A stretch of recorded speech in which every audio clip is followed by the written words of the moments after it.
Quando eu cheguei aqui para Rondônia, em 66, tudo que a gente via falar que o índio atrapalhava o desenvolvimento do país e que a regra era eliminar. Eu e a Renata Terra, que é co-diretora desse filme também, junto com o Bruno Jorge, nós duas, a gente foi gravar um encontro de sertanistas, de formação de sertanistas da FUNAI. E lá a gente conheceu o seu Jair. E aí ele contou pra gente parte do trabalho dele e do povo Piripicura, dos 3 últimos sobreviventes que se tem notícia. E a gente foi atravessada por essa história, assim.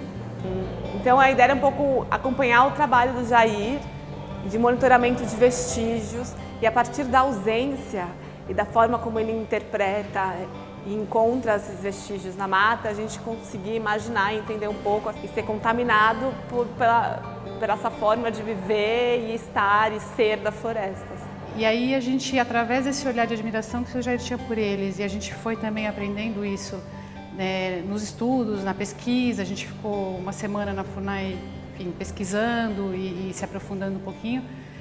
Aí a gente foi para campo e foi conhecer primeiro a realidade dos servidores da FUNAI, das pessoas que trabalham na proteção da área e também um imenso respeito, uma imensa vivência, assim.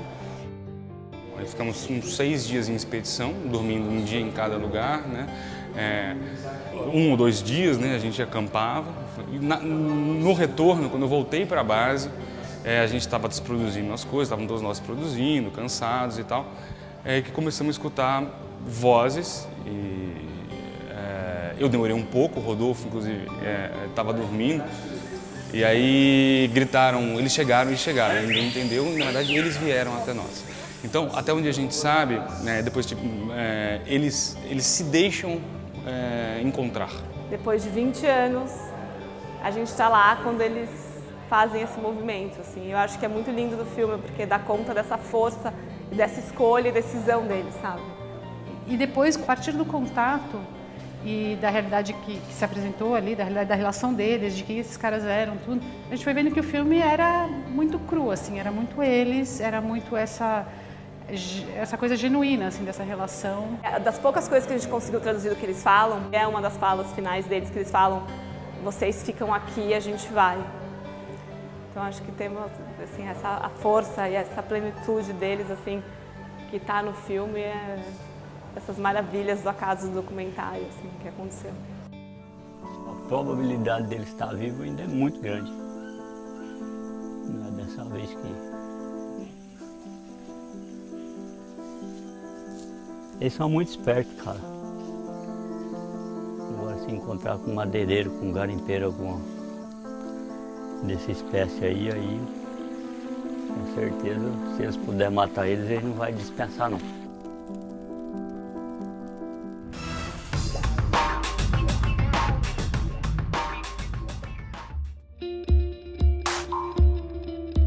Feminismo em Comum é um livro que se propõe a pensar um feminismo para a nossa época. O título, Feminismo em Comum, visa colocar em cena o caráter dialógico que o feminismo tem no seu potencial. Digamos, o diálogo é inerente ao feminismo. O subtítulo, Para Todas, Todes e Todos, foi uma inspiração, assim, para que a gente se dê conta que o feminismo, em função do seu potencial de diálogo, ele necessariamente, como teoria, como prática, como ética e como política, ele pode se expandir para todos os sujeitos, todas as subjetividades que compõem a nossa sociedade.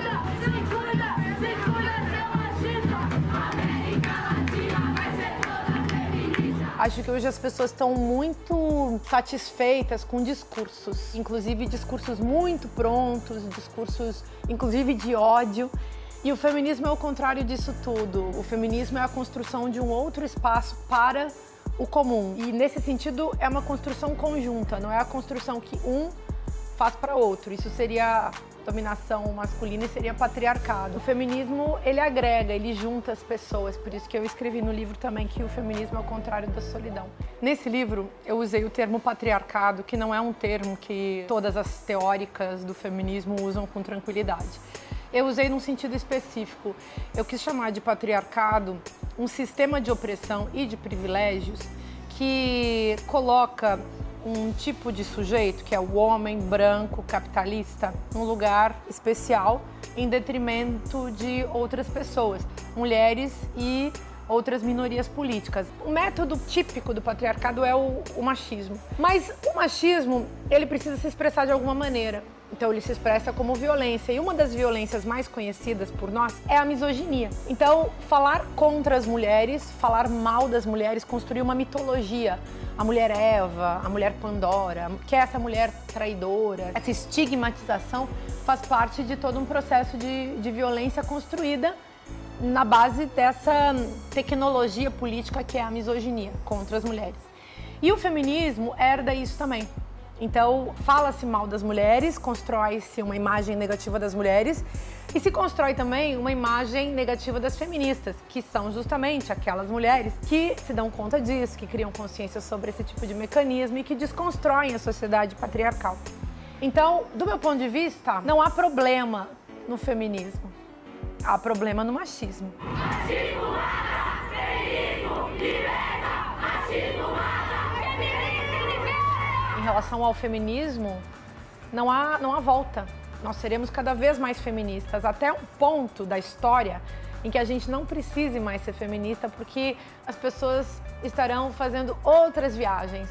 Mas nesse sentido, o feminismo é revolucionário, ele é teórico, crítico, ele propõe uma outra forma de viver e ele não é uma pura inversão dos jogos de poder. Ele é uma desmontagem radical desse poder que se transforma a todo momento em violência contra a singularidade humana.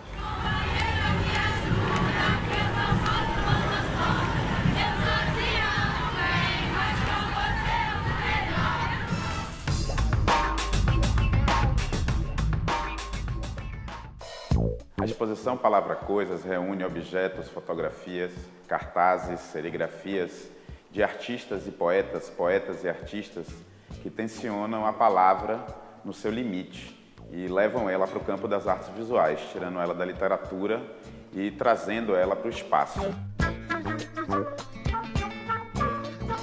A poesia concreta no Brasil teve seu início no começo dos anos 50, mais precisamente 1952, a partir do trabalho de Augusto de Campos, Haroldo de Campos e Delcio Pinhatari.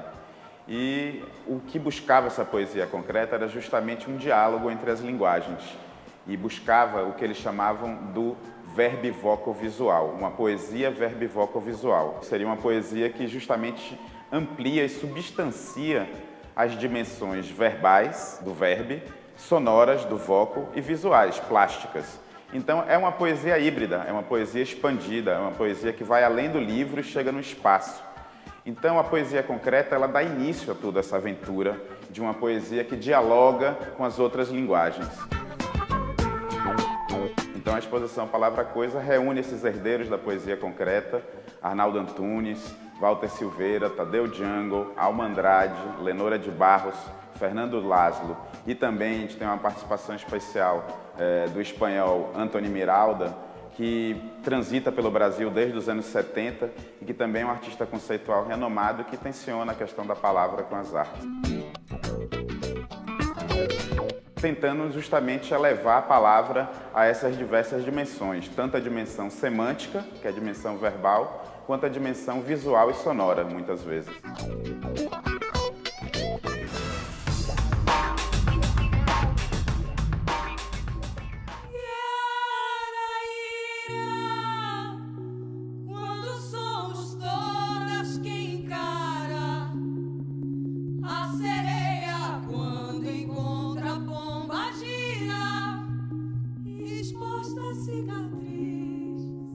Yara Ira surge da vontade de juntar 3 cantoras da nova geração, a Duda Braque, a Júlia Vargas e a Juliana Linhares.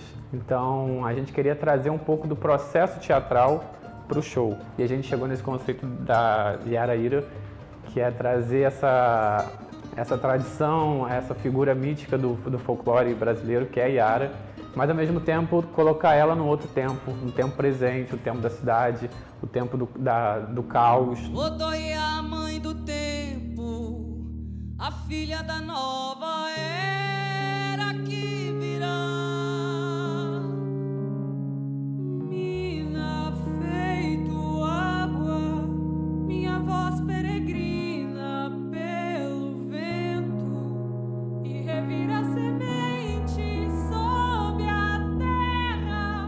São 3 vozes muito diferentes, 3 figuras muito diferentes, 3 musicalidades muito diferentes, mas com um ponto em comum, eu acho, assim, que existe um ponto de intersecção onde as 3 se cruzam, né?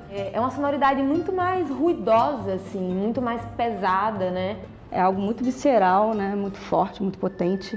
Cortei o dedo quando você se foi e ainda não sarou. Um canto que já é para fora, que vem de uma tradição até nordestina mesmo do canto, assim. Tem bastante coisa de domínio público, mas como também tiveram arranjos muito diferentes, criou uma cara muito diferente para essas músicas que já são muito antigas, né? Tem coisas que a gente releu do folclore brasileiro, ou sei lá, de grandes compositores. Tem coisa do Gil, tem coisa do Edu Lobo, tem coisa do Ginga, com o Amude, que é o diretor do show e que é um cara mais contemporâneo, jovem. Quando não quero não, coração, digo não. Minha voz é clara, feminina, pedra rara. E tudo muito novo, músicas novas que a gente nunca tinha cantado, a gente cantando junto, tentando se adaptar, coisas eram confortáveis, coisas eram totalmente desconfortáveis, a gente tinha que se moldar ali e achar uma identidade que não era exatamente nem eu, nem Júlia, nem Juliano, mas sim a entidade era a Ira, né? Esse ser que é representado pela gente, mas que está para além da gente.